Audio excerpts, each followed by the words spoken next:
আরে লিমি, লিমি পূজা, হঠাৎ করে মাথাটা ঘুরে গেছিল। তুমি বোধহয় রাতে ওষুধটা খাওনি তাই না? এই জন্যই এই অবস্থা হয়েছে। এই লিমি, তুই কি করছিস? ওর বাবার জন্য দোয়া করছি। আলহামদুলিল্লাহ।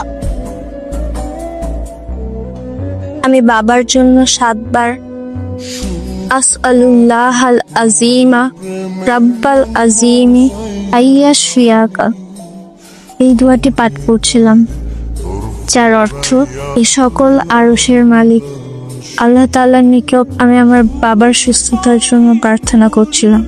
নবীজি সাল্লাল্লাহু আলাইহি ওয়াসাল্লাম যখন কোনো অসুস্থ ব্যক্তিকে দেখতে যেতেন, তখন তার পাশে বসে 7 বার এই দোয়াটি পাঠ করতেন।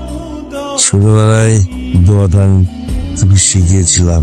আসলে ভালো কোনো কিছু কোনো না কোনো ভাবে আমাদের মাঝে ফিরে আসে। বাবা, জানো আমি অনেক ঘাবড়ে গিয়েছিলাম। আমি নামাজে বসে তোমার জন্য দোয়া করেছি। তোমার কি হয়েছিল? বাবার বয়স হচ্ছে না, আর মানুষের শরীর কি সবসময় একরকম থাকে? ঠিক আছে, তুমি তাহলে ঘুমাও, আমি গেলাম। বাবা ডেকেছিলে? আজকে অফিসে একটা মিটিং আছে। কি নিয়ে মিটিং তোমার? মিটিংটা আমার না, তোমার। কি বলছো বাবা? আমি বুঝলাম না। হুট করে ডেকে আর হচ্ছেটা কি? সেদিন মা আমাকে বাজারে পাঠালেন, আজকে তুমি তোমার জায়গায় আমাকে অফিস করতে বলছো, মিটিং করতে বলছো। আমি অফিসে সবাইকে বলে দিয়েছি আজকে আমি অফিসে যাচ্ছি, সবাইকে বলে দিয়েছি। বড় ব্রো, আসসালামু আলাইকুম। ওয়ালাইকুম আসসালাম। বাবা, আমি ফ্রেন্ডদের সাথে I have a plan, so বেরোতে হবে। তুমি প্লিজ ওটার পর আমি কিছু না জানি তো আগে থেকে জানিও। এখন থেকে একটু স্যাক্রিফাইস করা শিখতে হবে তো নাকি? আবরা, এভাবে চলে যাও না। বড় আব্বু, আপনি একদম মন খারাপ করবেন না। ও মাঝে মাঝে এমন করে। বাবা আমাকে কেন বোঝে না? সে তোমাকে আগে বলতে পারতো, তাই না? না Abrar, you are not going there. তুমি যাচ্ছ না, তুমি তোমার ফ্রেন্ডের সাথে যাবে, বাট মিটিং এ যাবে না।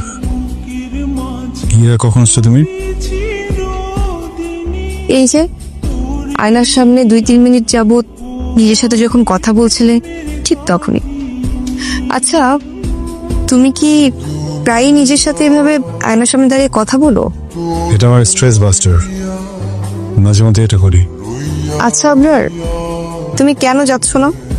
বললাম তো ফ্রেন্ডসদের সাথে বেরোবো, এই জন্য যেতে পারবো না।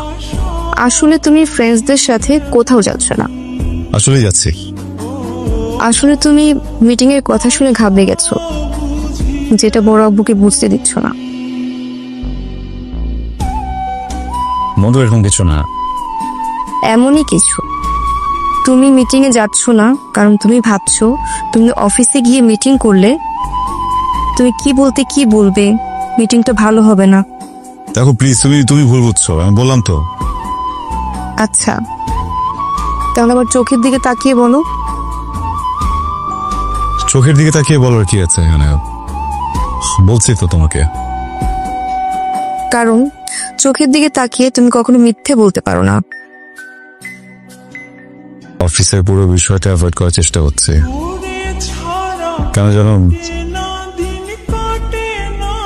কিন্তু সব হচপচ হয়ে যাচ্ছে।